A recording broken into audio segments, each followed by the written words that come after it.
बिस्मिल्लाहिर्रहमानिर्रहीम। MTH 501 linear algebra lecture number 2। तो matrix की जो बेसिक्स हैं वो तो आप 9th-10th में ज़्यादा पढ़ चुके हैं, FSC में भी पढ़ चुके हैं, कबल का उसको टच करेंगे। लेकिन जो बेसिक टारगेट है इस लेक्चर का वो ए इन्वर्स वाले फार्मूले का प्रूफ है।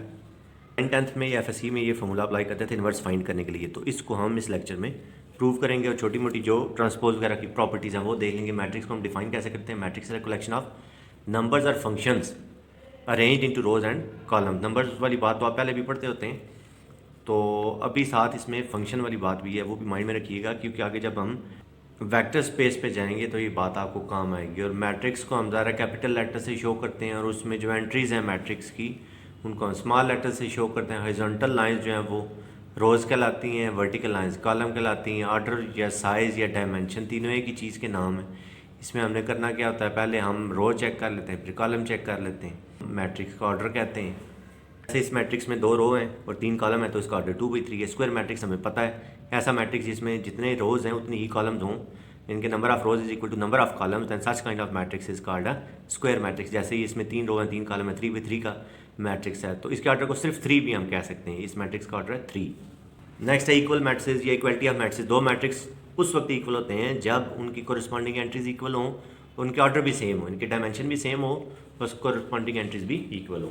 2 matrices are said to be equal if and only if they have the same dimensions and corresponding elements must be equal। जैसे ये 2 मैट्रिक्स हमें नज़र आ रहे हैं तो दोनों बिल्कुल सेम है, तो इसलिए हमने इनको इक्वल मैट्रिक्स कह दी। कॉलम मैट्रिक्स वो मैट्रिक्स है जिसमें सिर्फ एक ही कॉलम हो। इसी तरह रो मैट्रिक्स वो मैट्रिक्स है जिसमें सिर्फ और सिर्फ एक ही रो। मल्टीपल ऑफ अ मैट्रिक्स का मतलब ये है कि किसी मैट्रिक्स को आप किसी एक नंबर से, किसी एक स्केलर से मल्टीप्लाई करा दें, जिससे भी, तो फिर सारी एंट्रीज को हमने उस नंबर से मल्टीप्लाई कराना होता है। 2 - 3 4 - 1 1 by 5 6, इसको हम 5 से मल्टीप्लाई करा रहे हैं, तो हर एलिमेंट को हमने 5 से मल्टीप्लाई करवा देना। अब इसमें ये बात भी ध्यान में रखें, k times a is equal to a times k। वैसे तो मैट्रिक्स में जो commutative law with respect to multiplication hold नहीं करता, लेकिन अब ये और चीज़ है, ये हम एक सिंपल नंबर से मल्टीप्लाई करवा रहे हैं। इसे चाहे आप राइट साइड से मल्टीप्लाई करवाएं या लेफ्ट साइड से, नो प्रॉब्लम। जैसे ये 2/5 है, इसको e⁻³ से आपने मल्टीप्लाई करवाया। अब चाहे आप e⁻³ लेफ्ट साइड पे लिखें या e⁻³ राइट साइड पे लिखें, नो प्रॉब्लम, दोनों केसेस में आंसर सेम आएगा। एडिशन ऑफ मैट्रिक्स क्या है कि 2 मैट्रिक्स उसी वक्त ऐड हो सकते हैं, उनका ऑर्डर सेम हो ज़रूरी है। ऑर्डर सेम होगा तो उनकी कोरिस्पॉन्डिंग एंट्रीज को हम ऐड कर देंगे। मैट्रिक्स हैं दोनों का ऑर्डर 3 है तो हम उनको ऐड कर लेंगे, कोरिस्पॉन्डिंग एंट्रीज ऐड हो जाएंगी। पहले में दूसरा, जिसमें जैसे 2 + 4 6 आ गया, -1 + 7 6 आ गया। नेक्स्ट है write the following single column matrix as sum of 3 column vectors. अब ये इंपॉर्टेंट है क्योंकि आगे जब आप वेक्टर स्पेस पे जाएंगे तो ये चीज़ आपको काम आएगी। Write the following single column matrix as a sum of 3 column vectors. अब इसमें सबसे पहले आप देखें कि ये जो 2 टर्म्स हैं, इनमें एक टर्म आपको t² वाली नज़र आ रही है, दूसरी रो में भी देखें t² वाली टर्म है, तीसरी रो में t² वाली टर्म नहीं है। तो मतलब क्या है कि हम t² वाले कॉलम को सेपरेट कर सकते हैं।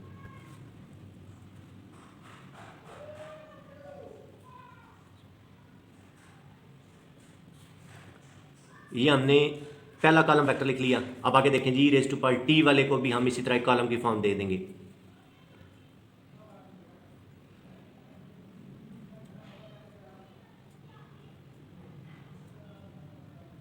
अब क्योंकि सिर्फ पहली रो में e⁻t था तो ठीक है, सिर्फ पहली में ही आएगा। दूसरी रो में e⁻t वाली कोई टर्म नहीं है, तीसरी रो में भी e⁻t वाली कोई टर्म नहीं है। अब t² वाला भी हमने लिख लिया, e⁻t वाला भी लिख लिया। अब हम जो सिंपल t है वो वाला लिख लेते हैं।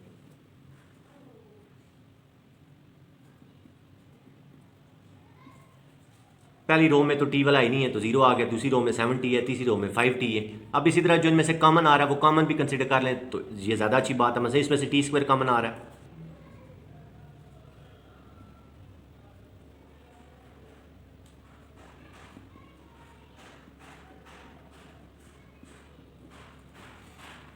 पहले वाली में से t² कॉमन आया, हमारे पास बच गया 3 1 0। इसमें e⁻t कॉमन आया, -2 0 0।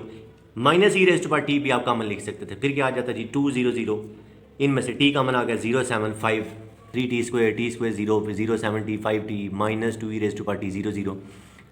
पहले में से t² कॉमन आ गया जी, फिर t आ गया, फिर e⁻t आ गया। तो जिस तरह आप कंफर्टेबल हैं उस तरह लिखने। इनको आप, मैंने आगे भी बताया था कि अगर स्केलर से मल्टीप्लाई कर रहे हैं तो चाहे राइट साइड पे लिखें चाहे लेफ्ट साइड पे लिखें, no problem. Difference of matrix क्या है, जैसे हम ऐड करते हैं, सब्ट्रैक्शन भी बिल्कुल उसी तरह है। एडिटिव इन्वर्स को आप समझ लें आपने ऐड कर देना है। मल्टीप्लिकेशन ऑफ मैट्रिक्स, अब ये स्केलर मल्टीप्लिकेशन नहीं है बल्कि 2 मैट्रिक्स की आपस में मल्टीप्लिकेशन है।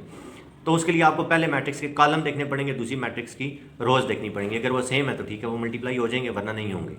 जैसे ही हमने एक मैट्रिक्स रखा है ए, इसकी m रोज हैं और n कॉलम्स हैं। दूसरा मैट्रिक्स रखा है हमने b, इसकी n रोज हैं और p कॉलम्स हैं।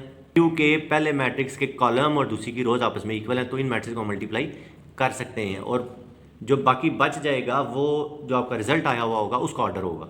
ये जैसे ए में m रोज थी तो c की भी m रोज होंगी, b के p कॉलम्स थे तो c के भी p कॉलम, यानी कि इसका ऑर्डर आ जाएगा m/p।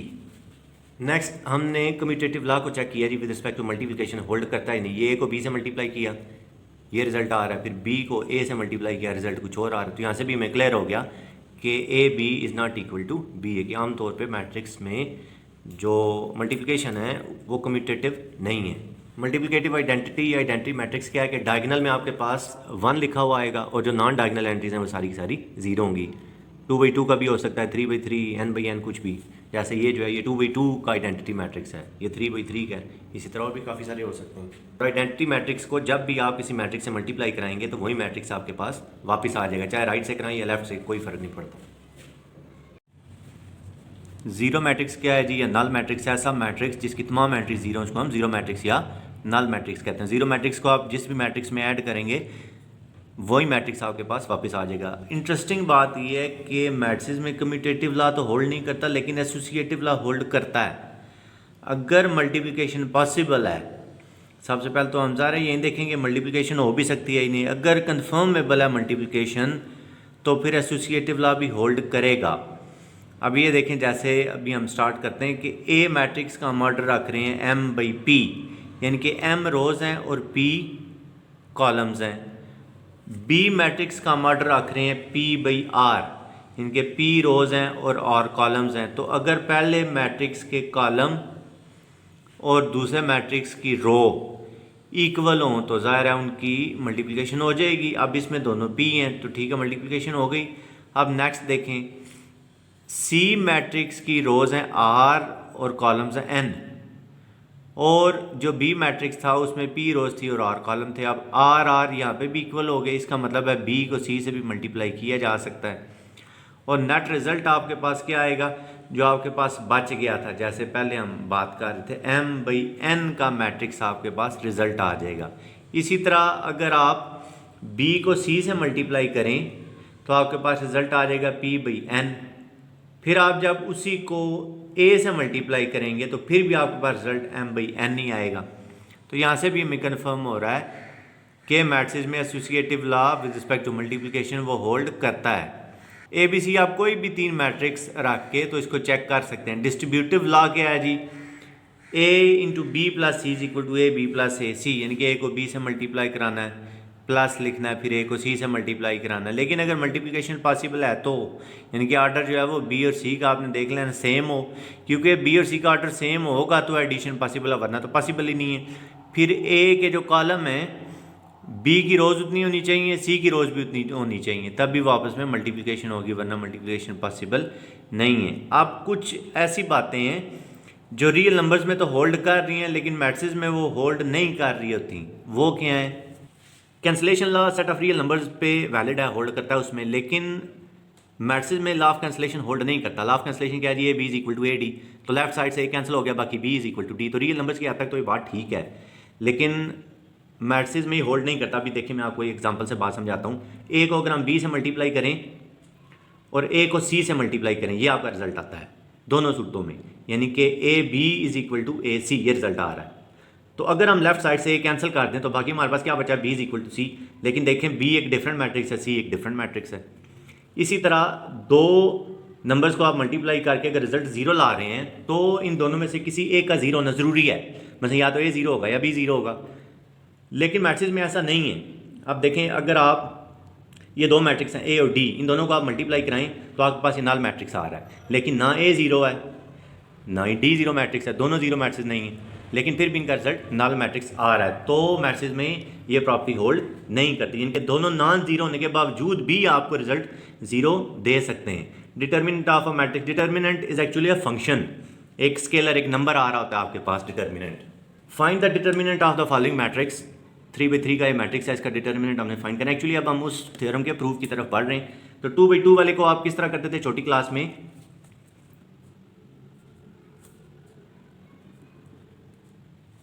कि अगर आपके पास ये ए बी सी डी एक डिटर्मिनेंट है तो हम उसको करते थे A D minus B C. लेकिन अब जो 3/3 वाला है उसका सिस्टम ज़रा थोड़ा सा डिफरेंट है। पहले आपने क्या करना है, पहले ये जो नंबर 3 है उसको इसी तरह लिख लेना है। अब 3 जिस रो में और जिस कॉलम में है, ये 3 वाला कॉलम बन गया और ये 3 वाली रो बन गई, इन दोनों को आपने स्किप कर देना। बाकी क्या बच गया 5 1 2 4 5 1 2 4। अब ये 2/2 वाला आ गया, इसका डिटर्मिनेंट अब इसी तरह फाइंड कर लेंगे। इसी तरह नेक्स्ट वाले का साइन जो है वो चेंज करना है, पहले वाले का नहीं किया, दूसरे वाले का करना है। क्यों करना है ये भी मैं बात आपको बताता हूँ, फिलहाल आप यहीं ध्यान में रखें। इसका साइन हम चेंज कर देंगे, ये -6 हो जाएगा। इसी तरह ये -6 वाला कॉलम है और ये -6 वाली रो है, इन दोनों को आप स्किप कर दें। बाकी बात गया 2 1 -1 4, ये आ गया। इसको हम सॉल्व कर लेंगे। नेक्स्ट वाले का फिर आपने साइन चेंज नहीं करनी, इनके पहले का साइन चेंज नहीं करना, तीसरे का भी नहीं करना, दूसरे का करना है। क्यों ये मैं बताता हूँ। तो जब 2 वाली रो और 2 वाला कॉलम स्किप करेंगे, हमारे पास आ जाएगा 2 5 -1 2 2 5 -1 2। इसको भी हम इसी तरह सॉल्व कर लेंगे। अब ये जो आपके पास है ना 5 1 2 4, इसको बेसिकली कहते हैं कि ये माइनर है 3 का। इसी तरह ये जो 2 1 -1 4 जो डिटर्मिनेंट की फॉर्म में लिखा हुआ है, ये माइनर है 6 का। और ये जो 2 5 -1 2 है, ये माइनर है 2 का। यानी कि 3 के माइनर का रिजल्ट आपके पास क्या आएगा, 5 4 20 -2 20 -2 18। 3 का माइनर आपके पास आ रहा है 18। 6 का माइनर हमारे पास क्या आएगा, 4 2 8 माइनस माइनस प्लस 1 8 + 1। 6 का माइनर आ रहा है 9 और 2 का माइनर भी 9 आ रहा है। जब हम इस सारे को सिंप्लीफाई करेंगे तो डिटर्मिनेंट का रिजल्ट हमारे पास आ जाएगा 18। अभी ये माइनर को फैक्टर वाली बात हम आगे करेंगे, इसी से हम उस थ्योरम को प्रूव करेंगे। ट्रांसपोज ऑफ अ मैट्रिक्स क्या है कि आपने मैट्रिक्स की रोज को कॉलम में चेंज कर देना है या कॉलम को रोज में चेंज कर देना है। जैसे ये A11 A12 up to A1n, ये रो थी तो ये कॉलम की फॉर्म में आ जाएगी A11 A12 A1n। और ट्रांसपोज की प्रॉपर्टीज़ क्या हैं जी। पहली प्रॉपर्टी ये कि जब आप 2 दफ़ा ट्रांसपोज लें तो वही मैट्रिक्स वापस आपके पास आ जाता है। फिर ये देख लें AB whole transpose is equal to B transpose A transpose. इसी तरह चाहे ABC भी आगे लिखा हुआ है ABC होल ट्रांसपोज, तो पहले आप C ट्रांसपोज लिखेंगे, फिर B ट्रांसपोज लिखेंगे, फिर A ट्रांसपोज लिखेंगे। और जब आप इस पे ट्रांसपोज की प्रॉपर्टी अप्लाई करते हैं, क्योंकि K एक स्केल है तो कोई फर्क नहीं पड़ता, आपके पास ये वापस आ जाएगा K उसी तरह आ जाएगा A ट्रांसपोज वापस। रीज़न क्या है कि जब आप इस पे ये प्रॉपर्टी अप्लाई करेंगे तो K A ट्रांसपोज क्या बन जाएगा, A ट्रांसपोज K, क्योंकि K एक स्केलर है तो इसका ट्रांसपोज लें ना लें कोई फर्क नहीं पड़ता। और स्केलर मल्टीप्लिकेशन जो हमने पढ़ी है वो तो ज़्यादा कम्यूटेटिव है, वो हमने पढ़ा था KA is equal to AK, तो इस K को आप पहले लिख लें, बेशक ये आपके पास वापस वही चीज़ आ गई। मल्टीप्लिकेटिव इन्वर्स क्या जी, दो मैट्रिक्स आपस में मल्टीप्लाई हो गए, अगर रिजल्ट आइडेंटिटी दे रहे हैं तो दोनों मैट्रिक्स एक दूसरे के मल्टीप्लिकेटिव इन्वर्स कहलाएंगे। सिंगुलर मैट्रिक्स उस मैट्रिक्स को बोलते हैं जिसका डिटर्मिनेंट 0 आ जाए। अगर डिटर्मिनेंट 0 आया तो मैट्रिक्स सिंगुलर है, डिटर्मिनेंट 0 नहीं आया तो मैट्रिक्स नॉन सिंगुलर है। माइनर ऑफ एन एलिमेंट, ये वैसे पहले मैं आपको बात बता चुका हूँ, लेकिन चलें दोबारा डिस्कस कर लेते हैं। Let A be a square matrix of order n by n, यानी कि अगर आपने माइनर फाइंड करना है तो मैट्रिक्स का स्क्वायर होना जरूरी है, उसमें रोज कॉलम इक्वल हो। देन द माइनर MIJ का मतलब है AIJ वाले का माइनर, यानी कि अगर आप लिखेंगे M11 उसका मतलब होगा A11 वाली एंट्री का माइनर, M12 लिखेंगे उसका मतलब होगा A12 वाली एंट्री का minor. The minor MIJ of the element AIJ belongs to A is the determinant of n - 1 by n - 1। मतलब वही है कि पहली मतलब यही है कि जिस रो और जिस कॉलम में वो एंट्री मौजूद है उसको आप स्किप कर देंगे। n - 1 by n - 1 matrix obtained by deleting ith row and jth column from A। ऐसे ये क्वेश्चन है, इस क्वेश्चन में कह रहा है कि 3 का माइनर बताएं इस नंबर का, तो ये वाला कॉलम हम स्किप कर देंगे, ये वाली रो हम स्किप कर देंगे। बाकी का बच गया 1025 इसका डिटर्मिनेंट फाइंड कर लेंगे। 5 1 5 -2 0 0, तो 5 इसका माइनर आ गया। यहीं से आप को फैक्टर भी देख लें। को फैक्टर में आपने क्या करना है के साथ आपने -1 की पावर चेक कर। अब ये मैंने क्या किया, क्योंकि ये जो एंट्री है ये फर्स्ट रो और सेकंड कॉलम में, तो आपने बाकी ये तो उसी तरह लिखना है। साथ -1 की पावर भी first row and second column, यानी कि C12 means first row second column 1 + 2, तो -1 की पावर 3 जो है वो क्योंकि -1 होता है।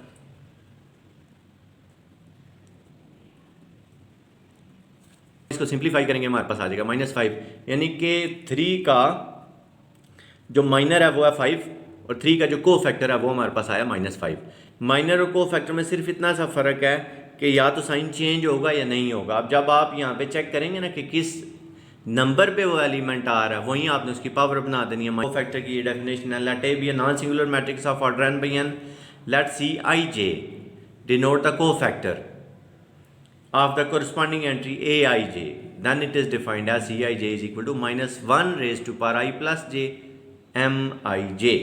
A is any square matrix of order n by n then the matrix has multiplicative inverse A inverse if and only if A is non singular.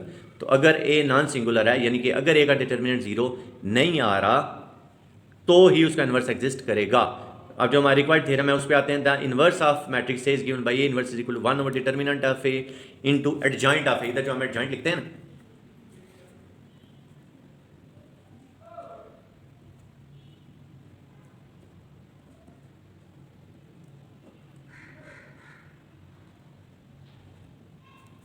तो adjoint of ए जो है वो बेसिकली जो आपके पास मैट्रिक्स आएगा कोफैक्टर्स का, जब आप सारे एलिमेंट्स का कोफैक्टर फाइंड कर लेंगे उसको आप मैट्रिक्स ऑफ कोफैक्टर का नाम दें। उसका ट्रांसपोज जब हम कंसीडर करेंगे, उसका ट्रांसपोज बेसिकली हमारे पास एडजॉइंट होता है। ये भी हम इसको चेक करते हैं। हम एक मैट्रिक्स कंसीडर करते हैं n इज इक्वल टू 2, यानी कि 2/2 का एक सिंगुलर मैट्रिक्स। ये उसकी एंट्रीज हैं जी, A11 A12 A21 A22। तो सबसे पहले A11 वाला जो है इसका हम माइनर और कोफैक्टर दोनों चीज़ें फाइंड करते हैं। तो A11 में ये रो आ रही है और ये कॉलम आ रहा है, स्किप हो गया। बाकी हमारे पास क्या बच गया, A22।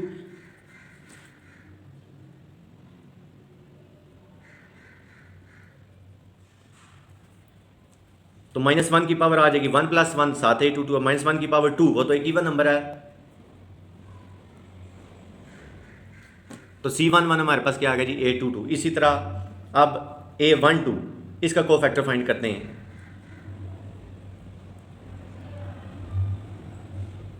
तो A12 वाली रो और A12 वाला कॉलम खत्म हो गया। बाकी हमारे पास सिर्फ बच गया A21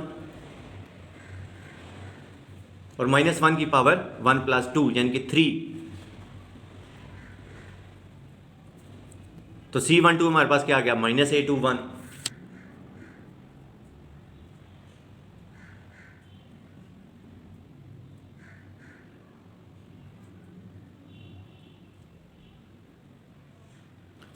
और C22 हमारे पास आ जाएगा इसी तरह A11। अब ये जो सारे हमारे पास को फैक्टर्स आए हैं इनको हम अपनी जगह पे लिख देते हैं। ये मैट्रिक्स का को फैक्टर आ जाएगा A22 -A21 -A12 A11। तो इसका जब हम ट्रांसपोज कंसीडर करेंगे वही एडजॉइंट कहलाता है। एडजॉइंट ऑफ ए क्या आ जाएगा, ये रो थी कॉलम बना दी, अगली रो थी कॉलम बना दी। एडजॉइंट आ गया A22 -A12 -A21 A11, यानी कि ये चीज़ A22 -A12 -A21 A11। अब ये वही चीज़ है जैसे 2/2 में आप कहते हैं जी इन दोनों की जगह चेंज करें और इन दोनों के साइन चेंज करें, ये इस वजह से हम कहते होते हैं। तो ये हमारा थ्योरम जो है 2/2 के लिए प्रूव हो गया। इसी तरह 3/3 के लिए भी आप कर सकते हैं। 3/3 के केस में हमारे पास ये एक मैट्रिक्स है general A11 A12 A13 A21 A22 A23 A31 A32 A33।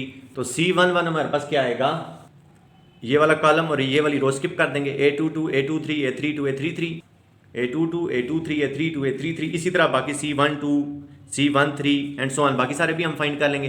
Find करने के बाद उसी तरह हम मैट्रिक्स ऑफ को फैक्टर्स लिखेंगे और मैट्रिक्स ऑफ को फैक्टर्स का जब हम ट्रांसपोज लिखेंगे तो वो एडजॉइंट कहलाएगा। ये देखें C11 C12 C13, यानी तो यहाँ पे चाहिए थे C11 C12 C13, हमने डायरेक्ट ट्रांसपोज कंसीडर कर लिया। ये आ गया C11 C12 C13 C21 C22 C23 C31 C32 and C33।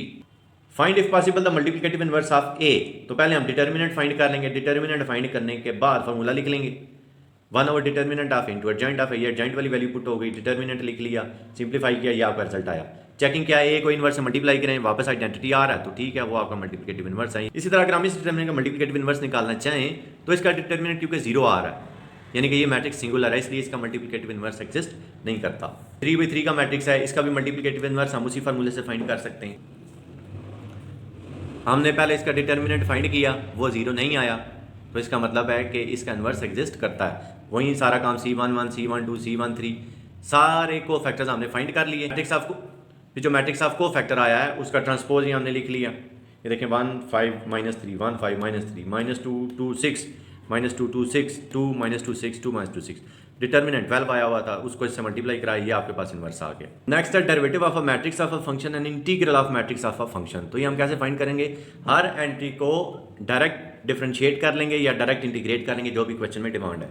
ये डेरिवेटिव का फार्मूला है। अगर ये एक मैट्रिक्स है तो dA/dt क्या आएगा, Aij, यानी कि हर एंट्री को आपने डिफरेंशिएट करना है विद रिस्पेक्ट टू t। इसी तरह जब आप इंटीग्रेट कर रहे हैं तो आपने हर एंट्री को इंटीग्रेट करना है from t naught to t। First entry है sin 2t e⁻3t at -1। sin 2t को जब आप डिफरेंशिएट करेंगे 2 cos 2t आ जाएगा, e⁻3t को करेंगे 3 e⁻3t आएगा, at -1 को करेंगे तो 8 आ जाएगा, डेट्स इट। लेकिन जब आपने इंटीग्रेट करना है तो जैसे sin 2t था, आप sin 2s को इंटीग्रेट करेंगे फ्रॉम 0 टू t, इस तरह ई रेस्ट पर 3t था, आप ई रेस्ट पर 3s को इंटीग्रेट करेंगे फ्रॉम 0 टू t। इस तरह t माइनस 1 को भी इंटीग्रेट करेंगे फ्रॉम 0 टू t। ये एक्सरसाइज में दो क्वेश्चन है डिफरेंशिएट और इंटीग्रेट वाले, तो मैं वो दोनों कर देता हूँ, देख लें। जैसे ये x है तो dx बाई dt आपने फाइंड करना है, तो आप क्या करेंगे, हाफ साइन 2t को आप डिफरेंशिएट कर लेंगे, माइनस 4 cos 2t को डिफरेंशिएट कर लेंगे, इस तरह minus 3 sin 2t plus 5 cos 2t उसको भी डिफरेंशिएट कर लेंगे, रिजल्ट आ जाएगा cos 2t plus 8 sin 2t और minus 6 cos 2t minus 10 sin 2t। अब ये जो क्वेश्चन है इसमें भी हमने इसको इंटीग्रेट करना है और करना है 1 से 2 तक, जहाँ तक वो कह रहा है तो ठीक है हम भी कर देंगे। 6t का इंटीग्रल आपके पास क्या आ जाएगा, 6t स्क्वायर बाई 2 या 2 3 6 3t स्क्वायर, इसका 2t, इसका माइनस 1 ओवर t स्क्वायर और 4t का 2t स्क्वायर, उनको भी आप इंटीग्रेट कर लेंगे 1 to 2 सब को।